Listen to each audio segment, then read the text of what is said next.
ఆ! ఈ మధ్య కాలంలో మనం దినం ఏదో ఒక వార్తలల్లా చూస్తూనే ఉన్నాం, ఇంటనే ఉన్నాం. వివాహేతర సంబంధం అని, అక్రమ సంబంధం అని, సుపారీ గ్యాంగుతోని మొగుడిని కథం పట్టించిందన్న ముచ్చట్లు గట్టిగానే ఇంటున్నాం కదా. మరి ఇసొంటి లొల్లి చూడడం నాకెందుకు అనుకున్నాడో ఏమో తెలియదు కానీ ఒక మగ మహారాజు చేసిన పనికి ప్రతి ఒక్కరు కితాబులు ఇచ్చి తారీఫ్ చెయ్యబట్టిండ్రయ్యా. పానాలను బచాయించుకున్నందుకు మస్తు ఖుషి కాబట్టిండు గా అన్న కూడా. మరి ఏమయ్యా కథ ఏమనంటే ఇగో గీడొక అందమైన అపురూపమైనటువంటి ప్రేమికుల జంట కనబడుతున్నదా? ఇంకేం దిక్కులు చూస్తున్నారు, మార్చుకోండి దండాలు. పిల్లగా మొదలు నువ్వు వెయ్యి. అబ్బో సిగ్గు బాగానే వాస్తున్నారు కదా.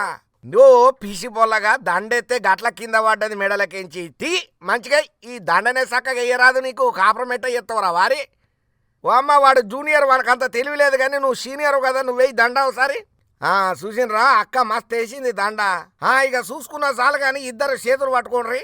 దగ్గర తీసుకో బాబు, అట్లా అది లెక్క. దగ్గర తీసుకున్నా, నువ్వు కూడా పట్టుకో అమ్మ మనిషి అయ్యి. అది అసలు ముచ్చట ఏమయ్యా పురాగా చెప్పంటే ఉత్తరప్రదేశ్లో కాన్పూర్లో దేహోత్ జిల్లాలో ఓ వివాహేతర సంబంధం ఒకటి బయటపడ్డది అయ్యా. ఊహించని మలుపు తిరిగింది. అయితే యోగేష్ తివారీ అనే 40 ఏళ్ళ అన్నకు సోని అనే 30 ఏళ్ళ పిల్లతోని 2010లో పెళ్ళి అయ్యిందట. ఇక వీళ్ళకు 12 ఏళ్ళ కొడుకు సుతం ఉన్నాడట. అయితే కన్నౌజ్కు చెందినటువంటి వికాస్ ద్వివేది అనేటైన 35 సంవత్సరాలు ఉంటుంది. ఇక ఆ పోరగాంతో ఇక వీళ్ళ భార్య కొంతకాలంగా అక్రమ సంబంధాన్ని కంటిన్యూ చేస్తున్నదట. ఇక ఈ ముచ్చట ఈమె భర్త అయినటువంటి యోగేష్ కెరకైంది. ఇక భార్యకు చాలా సార్లు నచ్చజెప్పే ప్రయత్నం చేసిన సుతం మేరకు నక్కో మై నైజాతో మై ఉస్తే బాగ్జాతో అని అన్నదో ఏమో తెలియదు కానీ ఇంట్లో జోడాలు లొల్లులు పంచాయతీలు అయితే గట్టిగానే అయ్యేదట. ఇక ఈ అన్నిటిని చూసి ఈ మధ్యకాలంలో జరుగుతున్నటువంటి ఈ క్రైమ్ పంచాయతీలు మొగుళ్లను మట్టుబెట్టే ముచ్చట్లు తెలివైన ఆడోళ్ళు చేసే పనులను ఎరకబట్టుకున్నాడో ఏమో తెలియదు కానీ మొత్తానికైతే నీ మనసుకు నచ్చినంతోనే నేను పెళ్లి చేస్తానని చెప్పి ఊరి పెద్దలను పిలిచి ఒక పంచాయతీ పెట్టి వాళ్ళిద్దరికి ఇట్లా పెళ్లి చేసిండయ్యా పంచాయతీ పెద్దల సమస్య.